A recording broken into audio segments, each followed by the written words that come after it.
welcome to another episode of Inside the Den. Now today we're going to take a look at Mythos Europe, or Mythos Online. This is a free-to-play 3D action MMORPG, and it's very similar to Diablo style game, stuff like that. It's a great filler until Diablo 3 comes out for a lot of us. So as you can see, I have one character, a level 7 Pyromancer. I did have a higher level character when I started in the open beta a couple months ago, but they did do a full wipe when the game launched about 2 weeks ago. The game finally launched into full release. So let's go through the character creation process so you guys can see everything that happens there. As you can see, we've got a few different races. We've got the Gremlin, we've got the Satyr, we've got humans, and we got the Cyclops. So you have 4 races, and over here you can read the different descriptions and see the racial bonuses underneath. As you can see, the Satyr is high in vitality, kind of lower in wisdom. And then you've got the, the human, which is also very high in vitality.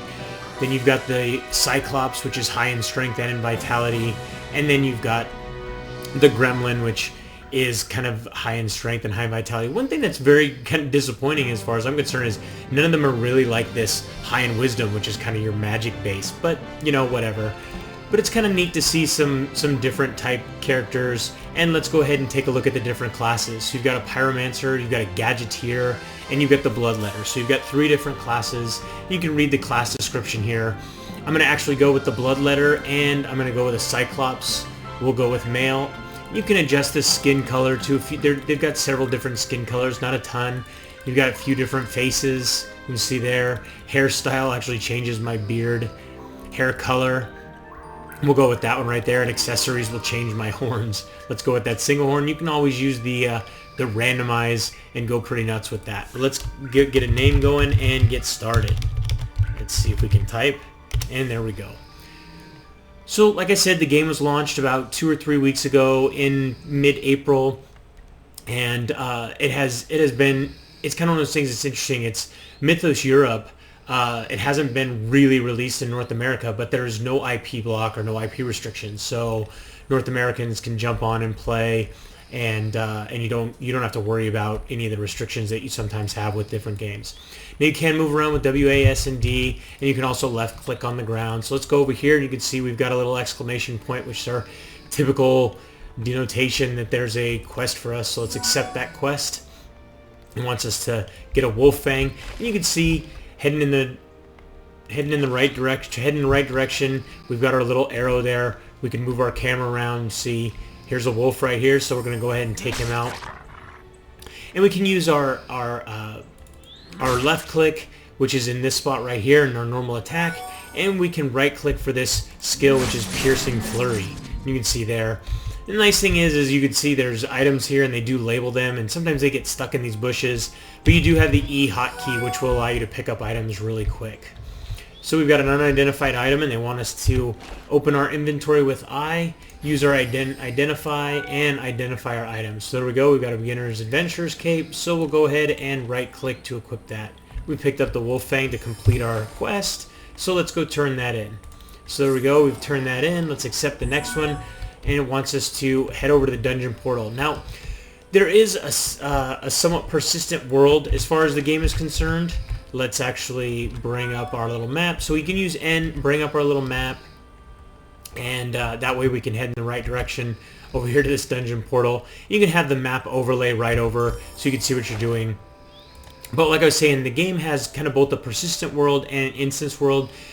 Even though the persistent world is broken down into specific areas that you kind of have to zone between and portal between.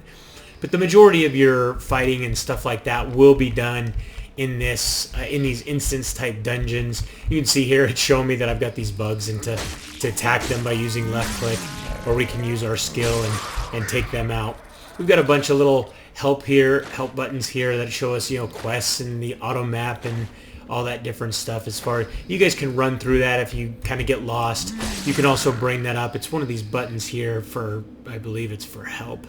There it is. Help for beginners. So it's this question mark right there. So let's take this guy out. And we need to take out a giant bear. So he's somewhere around here. Let's bring up our map. And there he is right there. So let's take him out. Use our skills. And you can see we just got a new achievement, and Jay will bring up our achievements. One of the nice things with this is as you accomplish these different achievements, you can assign different ones here. And then when you assign them, you get the bonuses from that achievement. So you see you've got battle start, kill tutorial, battle monsters, +1 to vitality. So let's go ahead and bring this up. And anchor stones are kind of like your warp stones. Yeah, so let's go ahead and use this anchor stone, which will warp us back to our bind point, which is actually going to probably be the beginning of the dungeon. Exactly. So let's get out of here and go complete this quest. So the nice thing is with the game is, even though there is hack and slash and you can repeat a lot of these dungeons over and over again, is that the game does have a ton of quests which lead you around into the different areas, and it progresses you really well as you increase in levels and things like that. There's a ton of quests really throughout the game. There's a great crafting system, which I was really impressed with when I was checking the game out. So let's head over here, and we need to get recovery medicine from this guy. So there we go, buy the recovery medicine. And you can either drag these, or you can shift and left click, and that'll purchase the item for you. And that comes in really handy when you've got a bunch of items to take care of. So let's confirm that quest, accept the next one, and we're going to head off in this direction and talk to the Craftsman Guildmaster. Now, one thing is as you notice, you've got a very limited inventory, and at least they do break it up to where you have items, materials, and stuff like that. So materials for your crafting all go in this section, and then your items, like your potions, and then the different items that you'll pick up. Once we start seeing that, that's a whole nother section. And you see to purchase additional shop slots as far as for your for backpack, because you really can't carry that much once it gets in here, because each of these start to fill up. And so if you want to pick up some more space, you do have to purchase those in the item shop. So let's confirm, pick up this new quest, and he does have a quest for us. There we go. So we're going to go ahead and get into the crafting right now, and he wants us to make a crafting hammer. So as you can see, we need to get a copper nugget. So we're going to head over this way, and there it is, our copper ore. So let's pick that up. Then, as you can see, even with the crafting, you've got some different styles, and then you've got different stuff, sword and axes, chest armor, things like that. And then over here is like your potions, grenades, and bandages. So the crafting system is really done well as far as I'm concerned. I was really impressed with it. You can see all the depth that they have. And then it's a skill system. So you will get points, crafting points, and then you'll be able to assign these to pick exactly the type of crafting that you want to specialize in, which is really kind of neat, and adds a little bit extra to the game, especially when the game has such a crazy item system. I mean, there's just tons and tons of different items, and I believe it's randomly done, very much like Diablo 2 and stuff like that. So we did get that piece of armor. He wants us to go ahead and destroy it. Oops, brought up the wrong thing. So as you get these different items, and you'll get a lot of items that are white or things that you just don't want to use, you'll use this disintegration. And then what that does is that actually creates materials for you. So you see I got a crude scrap out of that. So let's talk to him. And we're actually going to head off into another direction and take the portal to the next area. So here we go. We're going to head over here and change the camera view with the camera button. So you can use it in two different ways. You can use isometric, or you can use MMO style. I'm going to go ahead and use the MMO style because it allows you to kind of move around. So we did level up right there.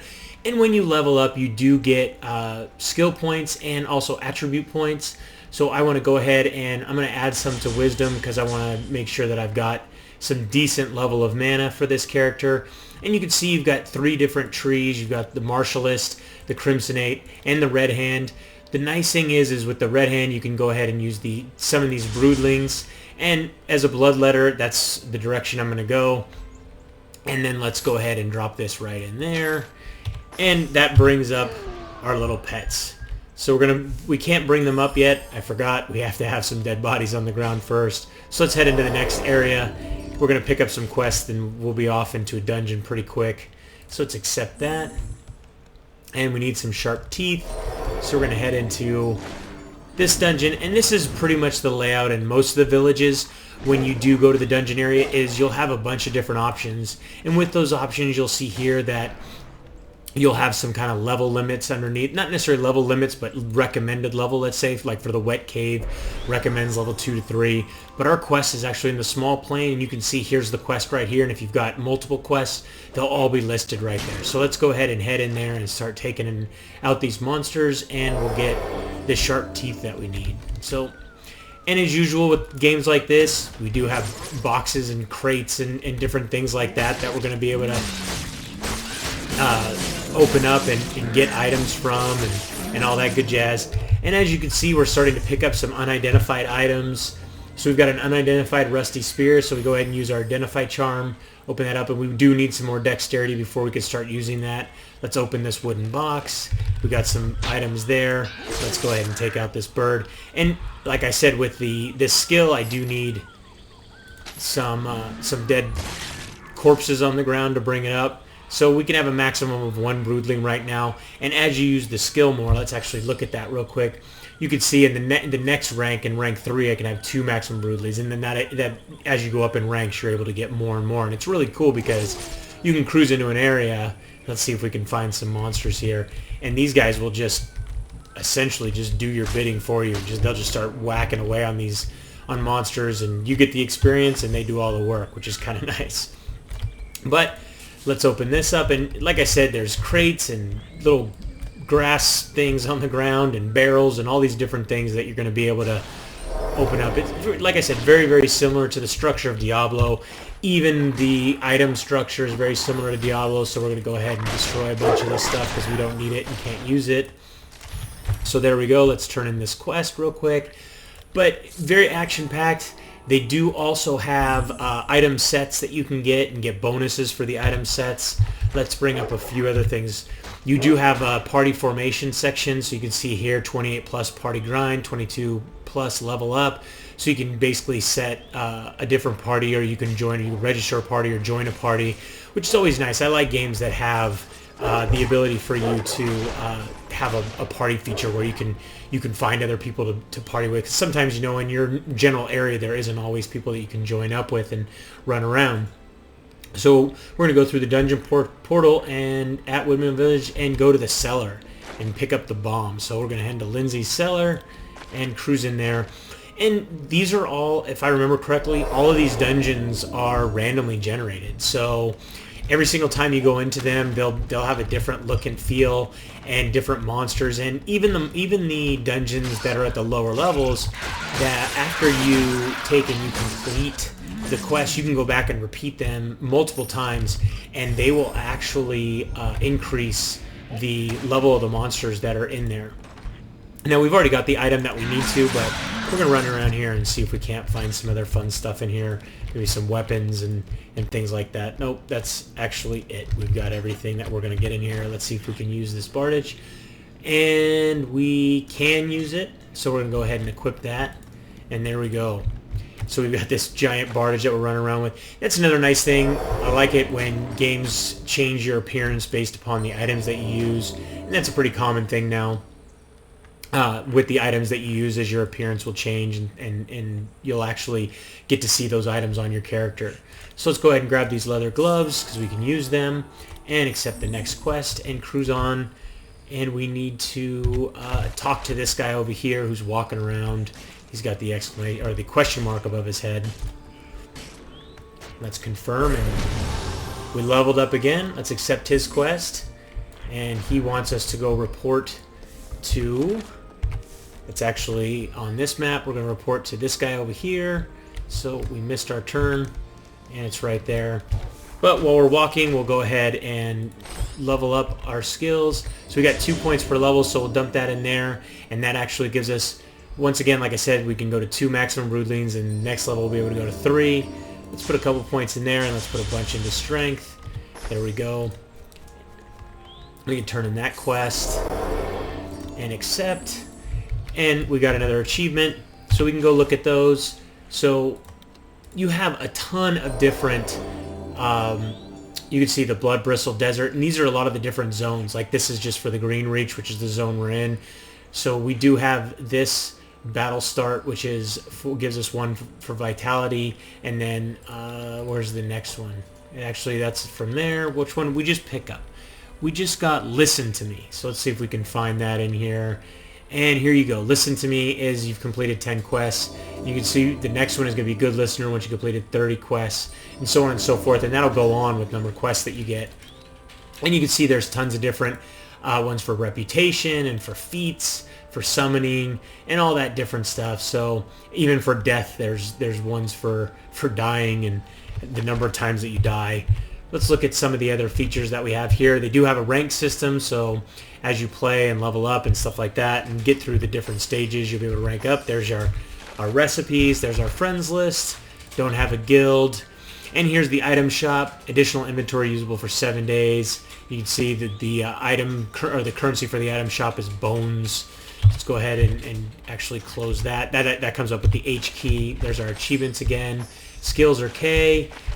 Quests are actually under the L key. Our map is M.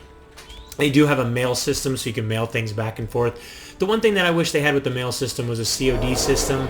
They don't have that, but, you know, maybe that's something that they'll add later on. Now, what's really weird is with B, you can also bring up inventory with either B or I, which is kind of interesting. V will actually center your camera on you or cause the camera to go behind you, so either in front or behind you. Kind of a nice little feature. And then what else do we have here? C brings up your character sheet, so as you can see all your items and your attributes. They do have a lot of items which are socketed, which is really cool because as you can even craft items that are socketed. We don't have any recipes right now, but later on you do get recipes, especially very early on actually, once you go to the first kind of major city, I guess you could say, which is Heaven's Island. Once you get there, you're able to start crafting, and they do have a lot of quests even in the crafting system. So that's kind of nice, that the quests in the crafting system that help you level up and help you to really understand the system. But everyone, I hope you enjoyed today's trip inside the den. Don't forget to subscribe and keep yourself updated as each new episode is released. And if you'd like to play or learn more about Mythos Europe, you can read our full review at mmoden.com or just click the link in the description. Till next time, thanks for watching.